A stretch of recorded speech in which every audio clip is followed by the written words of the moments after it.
The old cabin sat nestled deep within the woods.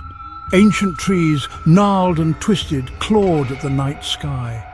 Their branches, like skeletal fingers, tapped against the cabin's weathered walls.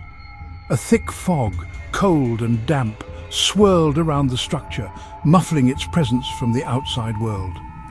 Jack, a freelance writer seeking solitude, had rented the cabin. He craved a place to focus, a place where the distractions of city life couldn't reach him. The cabin, with its rustic charm and isolation, seemed ideal. He carried his bags across the threshold, unaware of the darkness that awaited within. The musty scent of decay hung heavy in the air. Dust caked the furniture, and cobwebs draped the corners like macabre decorations.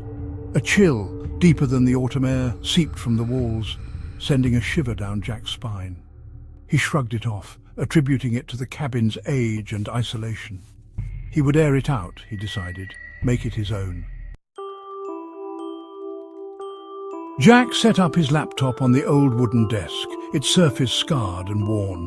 The only light came from his dim lamp, casting long, dancing shadows on the log walls. He cracked his knuckles, a nervous habit, and began to type. The words flowed easily at first, the silence of the woods surprisingly calming. Hours melted away, punctuated only by the rhythmic clatter of keys and the occasional hoot of an owl outside. As the night deepened, so did the chill in the air. A low groan echoed through the cabin, seemingly emanating from the walls themselves. Jack paused, holding his breath, listening for the source. The sound came again, a long, drawn-out moan. It seemed closer now, as if whatever was making it was moving within the walls. Jack spun around in his chair, his heart pounding in his chest. He saw nothing. He told himself it was the settling of the old house, the wind playing tricks on him. But a seed of unease had been planted. The next day, the strange occurrences continued. Books tumbled from their shelves, crashing to the floor with a loud thump.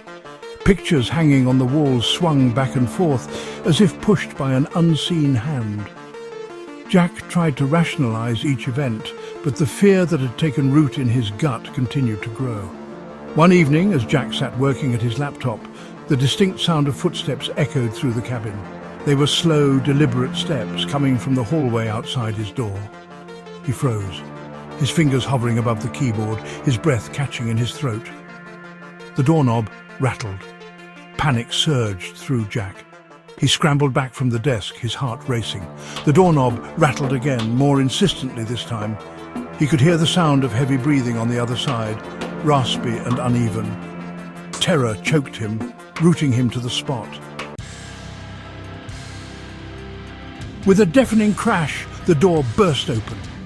Jack screamed, shielding his face with his hands, bracing himself for the worst. But there was nothing there. The hallway stood empty, shrouded in darkness. The heavy breathing, however, continued, seeming to come from everywhere and nowhere at once. Jack stumbled back, his eyes darting around the room, searching for the source of the sound.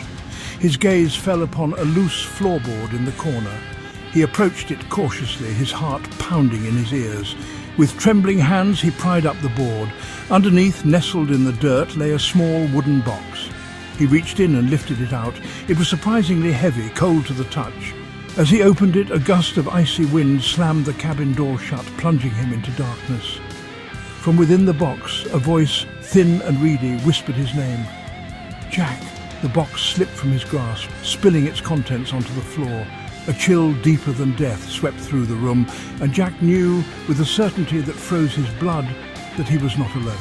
He had opened something he should never have touched, and now, whatever darkness resided within the cabin was free.